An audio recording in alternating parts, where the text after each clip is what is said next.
ఒక్కసారి ఈ సీన్ని ఊహించుకుందాం. చుట్టూ ఇసుక తిన్నెలు, మండుతున్న ఎండ, తినడానికి కనీసం ఏమీ లేదు. అవును, అదొక పూర్తి ఒంటరితనం. ఎవరు ఉండరు కదా అక్కడ. కరెక్ట్. యేసుక్రీస్తు అరణ్యంలో గడిపిన ఆ 40 రోజులు అనగానే మనకు వెంటనే గుర్తొచ్చేది ఇదే. ఆయన అక్కడ ఉపవాసం ఉన్నారు, ప్రార్థనలు చేశారు అని మనం వింటూ ఉంటాం కదా. నిజమే, సాధారణంగా మనందరికీ తెలిసిందదే. కానీ మన దగ్గర ఉన్న ఈ తాజా సోర్సెస్, ముఖ్యంగా యేసుక్రీస్తు ఉపయోగించిన రహస్య ధ్యాన పద్ధతి అనే అంశంపై వచ్చిన ఈ పరిశోధనలు చెప్తున్నది వింటే ఎవరైనా ఆశ్చర్యపోవాల్సిందే. ఖచ్చితంగా ఆశ్చర్యపోతారు. ఎందుకంటే ఆయన అక్కడ చేసింది మనం అనుకునే సాధారణ ప్రార్థన కాదు కదా. అవును, అదొక అత్యంత తీవ్రమైన, రహస్యమైన, మార్మిక ఆధ్యాత్మిక శిక్షణ అని చెప్తున్నారు. సో ఈరోజు మన ఈ డీప్ డైవ్లో యేసుక్రీస్తును కేవలం ఒక బోధకుడిగా మాత్రమే కాకుండా ఒక గొప్ప ఆధ్యాత్మిక సాధకుడిగా, ఒక మిస్టిక్గా చూద్దాం. ఆయన తన అంతరంగంలో ఆచరించిన ఆ రహస్య ధ్యాన పద్ధతులపై ఒక లోతైన అన్వేషణ చేద్దాం. చాలా ఇంట్రెస్టింగ్ టాపిక్ ఇది. ఇక్కడ మనం ముందుగా ఒక భ్రమను బద్దలు కొట్టాలి. అంటే 1వ శతాబ్దపు పాలస్తీనా ప్రాంతం అనగానే అదో సాధారణ భౌగోళిక ప్రాంతమని మనం అనుకుంటాం. ఒకే రకమైన కల్చర్ ఉన్న చోటు అనుకుంటాం. అవును, కానీ అప్పటికే ఆ ప్రాంతం ఒక గొప్ప కల్చరల్ అండ్ స్పిరిచువల్ హబ్. ఏంటంటే ఒకవైపు యూదుల మార్మికవాదం, అంటే జూయిష్ మిస్టిసిజం అంటారు కదా, అది. మరోవైపు గ్రీకు తత్వశాస్త్రం. వీటికి తోడు ఈజిప్ట్ మరియు తూర్పు దేశాల నుండి సిల్క్ రూట్ ద్వారా ప్రవహించిన ప్రాచీన జ్ఞానం. వావ్! అంటే ఇవన్నీ ఒక్కచోట కలిసిన ఒక పవిత్రమైన జంక్షన్ లాంటిదన్నమాట అది. ఎగ్జాక్ట్లీ. అలాంటి వాతావరణంలో పెరిగిన యేసుక్రీస్తు అరణ్యంలో గడిపిన ఆ సమయం ఒక మాస్టర్ క్లాస్ లాంటిది. ఈ మూలాల ప్రకారం చూస్తే ఆ శిక్షణను ప్రాచీన క్రైస్తవ పరిభాషలో హెసికాజం అని పిలిచేవారట. హెసికాజం. అవును, హెసికాజం. దీని అర్థం ఏంటంటే బాహ్య ప్రపంచం నుండి పూర్తిగా వెనక్కి తగ్గి అంతర్గత నిశ్శబ్దాన్ని సాధించడం, ఆ దైవిక చైతన్యంతో నేరుగా అనుసంధానం కావడం. ఒక్క నిమిషం, బాహ్య ప్రపంచం నుండి వెనక్కి తగ్గడం అంటున్నారు గదా, మరి ఈ విషయం బైబిల్లో ఎందుకు లేదు? అంటే ఇదంతా ఎక్కడో దొరికిన సీక్రెట్ డాక్యుమెంట్స్లో ఉందా ఏంటి? అక్కడే ఉంది అసలైన ట్విస్టే. ఇవి అక్కడో దాచిన రహస్య పత్రాల్లో లేవు. మన కళ్ల ముందే అందరికీ తెలిసిన బైబిల్లోనే ఈ ఆధారాలు స్పష్టంగా ఉన్నాయి. నిజంగానా? మరి మనకెందుకు ఎప్పుడూ ఆ యాంగిల్ అనిపించలేదు? ఎందుకంటే మనం వాటిని అర్థం చేసుకున్న విధానం, ఆ పాత భాషలను అనువదించిన తీరులోనే అసలు లోపముంది. ఉదాహరణకు మనం ఎప్పుడు వాడే ప్రార్థన అనే పదాన్ని తీసుకుందాం. ఈ రోజుల్లో ప్రార్థన అంటే ఏంటి చెప్పండి? అంటే దేవుడి ముందు నిలబడి మన కష్టాలు చెప్పుకోవడం, లేదా మనకి ఏం కావాలో ఆ కోరికల లిస్టు చదవడం, అదే కదా? అవును, కానీ మూల గ్రీకు మరియు అరామిక్ భాషల్లో ఈ పదానికి వాస్తవానికి ఆ అర్థం లేదు. దానికి అసలైన అర్థం డీప్ కంటెంప్లేషన్, అంటే లోతైన ధ్యానం. కరెక్ట్. దేవుణ్ణి ఏదో అడగడం కాదు, దైవంతో ఏకమవ్వడానికి చేసే ఒక అంతర్గత ప్రయాణం అది. వావ్, ఇది చాలా ఇంట్రెస్టింగ్గా ఉంది. ప్రార్థన అంటే కోరికల లిస్ట్ కాదు, అది ఒక లోతైన ధ్యానం. ఇది వింటుంటే నాకు మత్తయి సువార్తలో యేసుక్రీస్తు చెప్పిన ఒక ఫేమస్ మాట గుర్తొస్తోంది. గదిలోకి వెళ్ళి ప్రార్థించమని చెప్పిన మాట కదా? అవును, అదే. నువ్వు ప్రార్థించేటప్పుడు నీ గదిలోకి వెళ్ళి తలుపు వేసుకో అంటారాయన. ఇన్నాళ్ళు మనం అది ఇంటిలోని ఒక ఫిజికల్ రూమ్ అనుకున్నాం.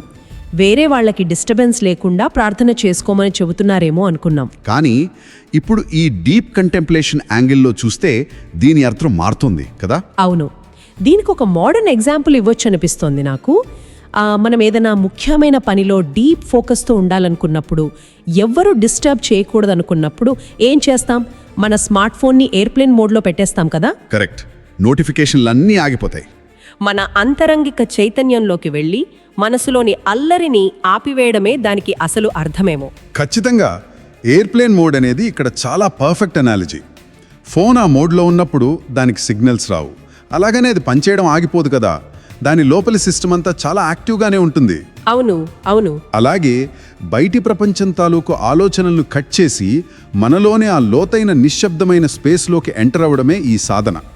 ఈ విషయాన్ని మనం ఇంకా లోతుగా అర్థం చేసుకోవాలంటే మనం జాన్ సువార్తలోనే ఒక వాక్యాన్ని చూడాలి. నేను మరియు తండ్రి ఒక్కటే అంటారు క్రీస్తు. చాలామంది దీన్ని ఎలా అనుకుంటారంటే దేవుడు ఎక్కడో పైన ఆకాశంలో ఉన్నాడు, ఆయనకి క్రీస్తుకి డైరెక్ట్ కనెక్షన్ ఉంది అని కదా. అవును, కానీ ఈ హెసిగాజం సాధన దృష్టికోణంలో చూస్తే ఇది కేవలం ఒక స్టేట్మెంట్ కాదు. ఇది ఆయన ధ్యానంలో చేరుకున్న ఒక అత్యున్నత మానసిక స్థితి. దీనినే యూనిటీ కాన్షియస్నెస్ అంటారు. Wow, unity consciousness. సింపుల్గా చెప్పాలంటే సముద్రం ఒడ్డున నిలబడి సముద్రాన్ని చూడటానికి, తాను ఆ సముద్రంలో ఒక నీటి బొట్టును అని తెలుసుకోవడానికి ఎంత తేడా ఉందో ఇది అంత తేడా. అంటే తనలో ఉన్న చైతన్యానికి ఆ దైవిక మూలానికి మధ్య ఎలాంటి విభజన లేదు, రెండూ ఒకటే అనే గొప్ప అనుభవం అన్నమాట. ఎగ్జాక్ట్లీ. అందుకే లూకా సువార్తలో కూడా ఆయన అంటారు, ప్రార్థన చేసేటప్పుడు ఇతర మతస్థుల్లాగా పదే పదే ఒకే మాటను ఒల్లిస్తూ అధిక పదాలతో గోల చేయవద్దు అని. అవును, ఇక్కడ ఒక లాజిక్ మనకి క్లియర్గా కనిపిస్తోంది. దైవంతో అనుసంధానం కావడానికి బయటికి చేసే ఆర్భాటాలు, పెద్ద పెద్ద శబ్దాలు అవసరం లేదు. దానికి కావాల్సింది సంపూర్ణమైన నిశ్శబ్దం. సరే, ఇప్పుడు మనం ఈ చారిత్రక ఆధారాల నుండి కొంచెం ప్రాక్టికల్స్లోకి వద్దాం. తప్పకుండా. అసలు ఆయన ఆచరించిన ధ్యాన పద్ధతి ఏమిటి? మూలాల ప్రకారం చూస్తే ఈ ప్రాసెస్లో 3 ముఖ్యమైన దశలున్నాయి కదా. అందులో మొదటి దశ పవిత్రమైన శ్వాస. ఆ హీబ్రూ భాషలో దీనిని రువాక్ అంటారని సోర్సెస్ చెప్తున్నాయి. అవును, రువాక్ అంటే ఆత్మ లేదా దైవిక శక్తి అని అర్థం. ఇక్కడే నాకు ఒక పెద్ద డౌట్ వస్తోంది. ఆ శ్వాస మీద ధ్యాస పెట్టడము, డీప్ బ్రీత్ తీసుకోవడం అనేది ఇప్పుడు మనం ఎక్కడ చూసినా ఉంది కదా. ఎవరైనా స్ట్రెస్లో ఉంటే ఒక 10 నిమిషాలు బ్రీదింగ్ ఎక్సర్సైజ్ చేయమంటారు. మైండ్ఫుల్నెస్లో, మోడర్న్ యోగాలో చేసేది కూడా ఇదే. కరెక్ట్. మరి ఆ 1st సెంచరీ నాటి రహస్య సాధనకు మనం రోజువారీగా రిలాక్సేషన్ కోసం చేసే ఈ శ్వాస పద్ధతులకు తేడా ఏంటి? ఇది కూడా కేవలం ఒక మోడర్న్ బ్రీతింగ్ టెక్నిక్ లాంటిదేనా? లేదండి, అక్కడే మనం పొరపడతాం. ఈ రెండింటికి చాలా స్పష్టమైన తేడా ఉంది. ఆ మోడర్న్ మైండ్ఫుల్నెస్ పద్ధతుల మెయిన్ టార్గెట్ ఏంటి? మన నర్వస్ సిస్టమ్ను శాంతపరచడం, బీపీ తగ్గించడం. అంటే స్ట్రెస్ హార్మోన్స్ను కంట్రోల్ చేయడం అన్నమాట. అవును, అది కూడా ఒక గొప్ప విషయమే అనుకోండి. కానీ ఈ పవిత్రమైన శ్వాస లేదా రువాక్ సాధన వెనుకున్న మెకానిజం పూర్తిగా భిన్నమైనది.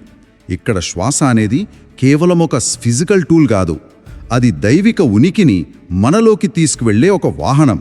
ఓహో, అంటే ఎలా? ఇందులో ఏం జరుగుతుందంటే, ప్రతి ఉచ్ఛ్వాసలో అంటే గాలి లోపలికి పీల్చేటప్పుడు నేను కేవలం ఆక్సిజన్ పీల్చడం లేదు, ఈ సృష్టికి మూలమైన ఆ దైవిక శక్తిని నా అంతరంగంలోకి ఆహ్వానిస్తున్నాను అనే బలమైన ఎరుక ఉంటుంది. అర్థమైంది. మరి గాలి వదిలేటప్పుడు? గాలి బయటకు వదిలేటప్పుడు మనలోని అహంకారాన్ని అంటే ఆ ఈగోని, దేవునికి మనకు మధ్య ఉన్న అడ్డుగోడలను బయటకు వదిలేస్తారు. ఇది పూర్తిగా ఇంటెన్షన్ మరియు అలైన్మెంట్కు సంబంధించిన విషయం. భలే చెప్పారు. అంటే శ్వాసను ఒక భౌతికమైన చర్యగా కాకుండా ఒక ఆధ్యాత్మిక కనెక్షన్గా వాడుకోవడం అన్నమాట. బావుంది. ఇక 2వ దశ విషయానికొస్తే దీనిని మెలకువగా ఉండడం అని పిలుస్తున్నారు. మూలాలలో దీనిని అలర్ట్ లవింగ్ అవేర్నెస్ అని కూడా చెప్పారు. కరెక్ట్. మామూలుగా మనం ధ్యానంలో కూర్చున్నప్పుడు మైండ్ ఎటో వెళ్ళిపోతుంది. దాన్ని పట్టుకుని మళ్ళీ శ్వాస దగ్గరికి తీసుకురావడమేనా ఈ 2వ దశ అంటే? అది బేసిక్ లెవెల్ మాత్రమే. కానీ యేసుక్రీస్తు ఆచరించిన ఈ 2వ దశ చాలా అడ్వాన్స్డ్ అండి. ఇది కేవలం సైలెంట్గా కూర్చున్నప్పుడు చేసేది కాదు. జీవితంలో అత్యంత కష్టమైన, భయంకరమైన పరిస్థితులు ఎదురైనప్పుడు కూడా లోపలి నిశ్శబ్దాన్ని కోల్పోకుండా ఉండడం. అంటే డే టు డే లైఫ్లో కూడానా? అవును. దీన్ని అర్థం చేసుకోవాలంటే మనం గెత్సమనే తోట ఉదంతాన్ని చూడాలి. యేసుక్రీస్తును సిలువ వేయడానికి ముందు రోజు రాత్రి ఆయన ఎంతటి తీవ్రమైన మానసిక వేదన అనుభవించారో గ్రంథాలు చెబుతున్నాయి కదా. అవును. ఒక మామూలు మనిషి అయితే ఆ భయానికి, ఆ స్ట్రెస్కి విలవెల్లాడిపోతాడు. ఫిజికల్గా, మెంటల్గా బ్రేక్డౌన్ అయిపోతాడు. ఎగ్జాక్ట్లీ. కానీ క్రీస్తు ఆ తీవ్రమైన ఇమోషనల్ పెయిన్లో కూడా తన ఎరుకను కోల్పోలేదు. ఆయన ఏమన్నారో తెలుసా? నా ఇష్టం కాదు, నీ ఇష్టమే నెరవేరుగాక అని. వావ్! ఇది మామూలు విషయం కాదు. సైకలాజికల్గా చూస్తే విపరీతమైన భయం వచ్చినప్పుడు మన బ్రెయిన్ ఫైట్ ఆర్ ఫ్లైట్ మోడ్లోకి వెళ్ళిపోతుంది. కానీ ఆ పరిస్థితుల్లో కూడా ఒక సాక్షిలాగా నిలబడి ఆ బాధను ఆ దైవిక ఎరుకతో స్వీకరించడం, అదే ఈ అలర్ట్ లవింగ్ అవేర్నెస్. అబ్బా, ఆ పరిస్థితిని ఒక్కసారి ఊహించుకుంటేనే గూస్ బంప్స్ వస్తున్నాయి. అంటే బాధను రిజెక్ట్ చెయ్యకుండా యాక్సెప్ట్ చేస్తూనే ఆ బాధ కన్నా తనలోని దైవిక కనెక్షన్ పెద్దది అని నమ్మడం. అద్భుతం. మరి 3వ దశ గురించి ఈ అనాలిసిస్ ఏం చెబుతోంది? 3వ దశనే దైవిక కలయిక లేదా డివైన్ యూనియన్ అంటారు. ఇక్కడే ఆ ఫేమస్ వాక్యం గురించి చర్చ వస్తుంది కదా. ఎవరైతే తమ ప్రాణాన్ని పోగొట్టుకుంటారో వారే దాన్ని పొందుతారు అని. అవును, సాధారణంగా దీన్ని దేవుడి కోసం ప్రాణత్యాగం చేయడం లేదా అమరవీరులు అవ్వడం అని చెప్తారు కదా. కరెక్ట్. కానీ ఈ ధ్యాన పద్ధతి కోణంలో చూస్తే దానికి అర్థం వేరేలా ఉంది. 100% వేరు. ఇక్కడ ప్రాణత్యాగం అంటే భౌతికంగా చనిపోవడం కాదు, సైకలాజికల్ డెత్. అంటే మనలోని సపరేట్ సెల్ఫ్ చనిపోవడం. అంటే మన ఈగో చనిపోవడమా? అంతే. పుట్టినప్పటి నుండి మనం ఒక పేరుతో, ఒక హోదాతో మనల్ని మనం ఐడెంటిఫై చేసుకుంటాం. నా ఇల్లు, నా బ్యాంక్ బ్యాలెన్స్, నా కోరికలు, ఇదే నా అస్తిత్వం అని బలంగా నమ్ముతాం. ఎప్పుడైతే ఆ 2వ దశలోని ఎరుకకు అలవాటు పడతామో అప్పుడు 3వ దశలో ఈ పరిమితమైన అహంకారం కరిగిపోతుంది. ఆ ఈగో అనే గోడ కూలిపోతుందన్నమాట. కూలిపోయినప్పుడు మనం ఆ దైవిక సముద్రంలో ఒక భాగమని తెలుస్తుంది. అప్పుడు మిగిలేది ఆ దైవిక చైతన్యం మాత్రమే. ఈ 3 దశల గుండా ప్రయాణించడం ద్వారానే ఆయన తన అపారమైన ఆధ్యాత్మిక శక్తిని సొంతం చేసుకున్నారని ఈ మూలాలు చెబుతున్నాయి. ఇక్కడే నాకు ఇంట్రెస్టింగ్ థాట్ వస్తుంది. సరే, యేసుక్రీస్తు ఈ అద్భుతమైన విధానాన్ని ఆచరించారు, చాలా బాగుంది. మరి ఆయన తర్వాత ఇదేమైంది? చరిత్రలో ఈ సాధన కనుమరుగైపోయిందా, లేక ఎవరైనా దీన్ని కొనసాగించారా? అదే ఇక్కడ చాలా ఫ్యాసినేటింగ్గా ఉంటుంది. ఈ ప్రాసెస్ని అర్థం చేసుకోవడానికి నా మైండ్లో ఒక ఐడియా ఫ్లాష్ అవుతోంది. ఇదొక టెక్ కాన్సెప్ట్ లాగా అనిపిస్తోంది. మనం ఓపెన్ సోర్స్ సాఫ్ట్వేర్ కోడ్ గురించి వినే ఉంటాం కదా, ఆండ్రాయిడ్ లాంటివి. ఎగ్జాక్ట్లీ. ఆండ్రాయిడ్ లాంటి ఒక మంచి కోర్ అల్గరిథం ఉన్నప్పుడు శాంసంగ్, OnePlus లాంటి వేర్వేరు కంపెనీలు దాన్ని తీసుకుని తమ ఫోన్లలో డిజైన్స్ మార్చుకుంటారు. పైకి చూడటానికి యూజర్ ఇంటర్ఫేస్ వేరుగా ఉంటుంది, కానీ లోపల రన్ అవుతున్న కోడ్ మాత్రం ఒక్కటే. వావ్, భలే కనెక్ట్ చేశారు కదా. అచ్చం అలాగే క్రీస్తు ప్రవేశపెట్టిన ఈ 3 దశల ధ్యాన పద్ధతి అనే కోర్ అల్గరిథంను శతాబ్దాల పాటు వేర్వేరు కల్చర్స్ వాళ్ళు తీసుకుని తమ భాషల్లో తమ ఆచారాలకు తగ్గట్టు మార్చుకున్నారు అని చెప్పొచ్చా? ఇది చాలా brilliant observation. Open source code అనేది ఎక్సలెంట్ ఎగ్జాంపుల్ దీనికి. ఈ జ్ఞానం చరిత్రలో ఎప్పుడూ పూర్తిగా మాయమైపోలేదు. దానికి బెస్ట్ ప్రూఫ్ ఏంటంటే ప్రారంభ క్రైస్తవ చరిత్రలో కనిపించే డెజర్ట్ ఫాదర్స్. అంటే ఎడారి సాధకులు కదా. అవును, 3వ శతాబ్దంలో సెయింట్ యాంథనీ ఆఫ్ ఈజిప్ట్ లాంటి వాళ్ళు సమాజాన్ని వదిలేసి ఏళ్ల తరబడి ఒంటరిగా ఎడారుల్లోకి వెళ్ళిపోయారు. వాళ్ళు అక్కడ ఖాళీగా కూర్చోలేదు, తమ మనసులోని అంతర్గత శబ్దాలతో పోరాడారు. ఈ నిశ్శబ్ద సాధననే ప్రాక్టీస్ చేశారు. అంటే సాంప్రదాయం అలా ఒక తరం నుండి మరొక తరానికి పాస్ అయిందనమాట. ఈ సోర్సెస్లో స్పెయిన్ మార్మికుల గురించి అలాగే ఇతర సంస్కృతుల గురించి కూడా ప్రస్తావించారు కదా. అవును, 16వ శతాబ్దంలో స్పెయిన్కు చెందిన Saint John of the Cross, Saint Teresa of Avila వంటి గొప్పవాళ్ళు దీన్ని మరింత లోతుగా విశ్లేషించారు. సెయింట్ తెరెసా అయితే ఈ దైవిక కలయికను ఏకంగా మిస్టికల్ మ్యారేజ్ అని పిలిచారు. ఓహో, మిస్టికల్ మ్యారేజ్ అంటే ఆత్మకు దైవిక చైతన్యానికి మధ్య జరిగే ఒక వివాహం. అలాగే తూర్పు ఆర్థోడాక్స్ వాళ్ళు దీనికి ఒక నిర్దిష్టమైన రూపాన్నిచ్చారు. శ్వాసతో పాటు పవిత్రమైన పదాలను జతచేస్తూ హృదయ ప్రార్థన అనే పద్ధతిని రూపొందించారు. మరి సెల్టిక్ ట్రెడిషన్ వాళ్ళు ప్రకృతితో మమేకమయ్యారు కదా. అవును, వాళ్ళది నేచర్ మిస్టిసిజం. ఇక్కడ మనం గమనించాల్సిన పాయింట్ ఏంటంటే ఈజిప్ట్ ఎడార్లైనా, స్పెయిన్ అయినా, తూర్పు యూరోప్ అయినా పైకి కనిపించే ఆచారాలు వేరు కావచ్చు, కానీ వాళ్ళు ఫాలో అయిన బేసిక్ కోడ్ మాత్రం ఒక్కటే.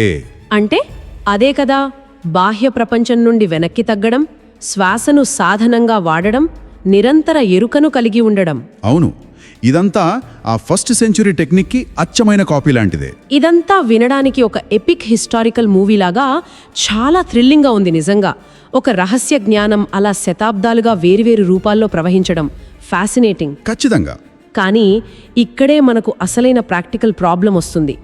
ఎవరైనా వింటున్నప్పుడు ఒక కామన్ డౌట్ వస్తుంది కదా, ఇదంతా హిస్టరీ బుక్స్లో చదువుకోవడానికి బాగుంది, ఆ ఎడారులు సన్యాసులు ఓకే, కానీ నేను రోజు పొద్దున్నే లేచి ట్రాఫిక్లో ఆఫీస్కి వెళ్ళి బాస్ అరిచే అరుపులు భరించి ఈఎంఐలు కట్టుకునే ఒక సాధారణ మనిషిని అని ఎవరైనా అనుకుంటారు. అవునవును, నేనెలా ఆచరించగలను అని అడుగుతారు. ఎగ్జాక్ట్లీ. ఈ మోడ్రన్ యుగంలో క్షణం తీరిక లేని ఈ జీవితంలో దీనికోసం నేను కూడా హిమాలయాలకో ఎడారులకో వెళ్ళిపోవాలా అనే ప్రశ్న వస్తుంది కదా. మరి ఈ సాధనను మన ఆధునిక జీవితానికి ఎలా అన్వయించుకోవాలో ఈ మూలాలేమైనా చెబుతున్నాయా? ఖచ్చితంగా చెబుతున్నాయి. దీనికోసం ఎక్కడికో పర్వతాలపైకి వెళ్లాల్సిన అవసరం అస్సలు లేదు. ఎలాంటి ఖరీదైన పరికరాలు అవసరం లేదు. యేసుక్రీస్తు కూడా సాధారణ జనం మధ్యనే ఉంటూ దీన్ని ఆచరించారు కదా. అంటే రోజువారీ జీవితంలోనే చేసుకోవచ్చు. అవును. దీన్ని ప్రారంభించడానికి కావాల్సిందల్లా రోజులో ఒక 20 నిమిషాలు, తెల్లవారుజామున ఫోన్ల శబ్దాలు లేని ప్రశాంత సమయంలో కుర్చీలో కూర్చున్నా సరే. తూర్పు ఆర్థోడాక్స్ సన్యాసులు వాడిన పద్ధతినే వాడొచ్చు. యేసు, నేను నిన్ను నమ్ముతున్నాను, లేదా పవిత్రాత్మ రా లాంటి ఒక చిన్న వాక్యాన్ని ఎంచుకోండి. గాలి పీల్చేటప్పుడు సగం, వదిలేటప్పుడు మిగతా సగం అనుకోవాలి కదా. అంతే. మనసులో అనుకుంటూ ఆ దైవిక ఉనికికి మనల్ని సమర్పించుకోవచ్చు. అంటే ఒక చిన్న మంత్రాన్ని శ్వాసకు జోడించడం అన్నమాట. కానీ దీని వెనుకున్న సైకలాజికల్ మెకానిజం ఏంటి? అలా ఒకే పదాన్ని రిపీట్ చేయడం వల్ల బ్రెయిన్లో ఏం జరుగుతుంది? ఇక్కడే అసలైన సైన్స్ ఉంది. మన మెదడులో డిఫాల్ట్ మోడ్ నెట్వర్క్ అంటే డిఎంఎన్ అనొక వలయం ఉంటుంది. మనం ఖాళీగా ఉన్నప్పుడల్లా ఈ నెట్వర్క్ ఆన్ అయిపోతుంది. గతం గురించి బాధపడటం, భవిష్యత్ గురించి భయపడటం లాంటి లూప్కి కారణం ఇదే. ఓవర్ థింకింగ్కి కారణం అదే కదా. మన ఈగో కూడా అక్కడే ఉంటుందేమో. ఎగ్జాక్ట్లీ. ఎప్పుడైతే మీరు ఒక చిన్న పవిత్ర వాక్యాన్ని శ్వాసకు కనెక్ట్ చేస్తారో అది ఈ డిఫాల్ట్ మోడ్ నెట్వర్క్ను షార్ట్ సర్క్యూట్ చేస్తుంది. ఆ నెగటివ్ లూప్ను కట్ చేసి మిమ్మల్ని ప్రెజెంట్ మూమెంట్లోకి తీసుకొస్తుంది. అయితే ఇది కేవలం ఆ 20 మినిట్స్కి మాత్రమే పరిమితం కాకూడదు. అంటే రోజు మొత్తం కళ్ళు మూసుకుని ఉండలేం కదా. డే టు డే లైఫ్లో దీన్ని ఎలా కంటిన్యూ చేయాలి మరి? క్రీస్తు జీవితాన్ని చూస్తే ఆయన జనం మధ్య ఉన్నప్పుడు కూడా ఆ ఇన్నర్ కనెక్షన్తోనే ఉండేవారు. మనం కూడా భోజనం చేసేటప్పుడు ఫోన్ చూడకుండా ఆ క్షణంలో ఉండటం, ఇతరులతో మాట్లాడుతున్నప్పుడు వాళ్లలో ఆ దైవిక రూపాన్ని చూడటం లాంటివి. కష్టం వచ్చినప్పుడు వెంటనే ఫ్రస్ట్రేట్ అయిపోకుండా ఒక్క క్షణం ఆగి శ్వాస తీసుకుని దాన్ని యాక్సెప్ట్ చేయడం కదా. అవును. దీని అంతిమ లక్ష్యం ఏదో పర్ఫెక్షన్ సాధించడం కాదు, దేవుని బిడ్డగా ఉన్న మన న్యాచురల్ స్టేట్కు తిరిగి రావడం. కొన్ని రోజులు మనసు కుదరదు, అదంతా ప్రయాణంలో భాగమే. పర్ఫెక్షన్ కోసం కాకుండా మన న్యాచురల్ స్టేట్కి తిరిగి రావడం అనేది చాలా రిలీఫ్ ఇచ్చే పాయింట్ అండి. సో మొత్తం మీద ఈరోజు మన డీప్ డైవ్ని ఒకసారి చూసుకుంటే ఈ మార్మిక రహస్యం కళ్ళు మూసుకుని చేసే పని కాదు, కళ్ళు తెరిచి స్పృహతో జీవించే విధానమని మనకు అర్థమైంది. అవును. నేటి ఈ యాంగ్జైటీతో నిండిన ప్రపంచంలో ఈ ప్రాచీన పద్ధతి ఎంత అవసరమో మనకు తెలుస్తోంది.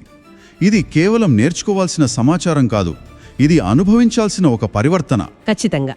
అయితే ఈ లోతైన విశ్లేషణను ముగించే ముందు ఈ సోర్స్ మెటీరియల్ చదివాక నా మైండ్లో మెదిలిన ప్రతి ఒక్కరిని ఆలోచింపజేసే ఒక విషయాన్ని నేను షేర్ చేయాలనుకుంటున్నాను. చెప్పండి. మూలాల ప్రకారం చూస్తే ఇంత లోతైనదిగా చెప్పబడిన ఈ అద్భుతమైన ధ్యాన పద్ధతిని నేటి ప్రధాన స్రవంతి మతాలు దాదాపుగా మర్చిపోయినట్లు కనిపిస్తుంది కదా.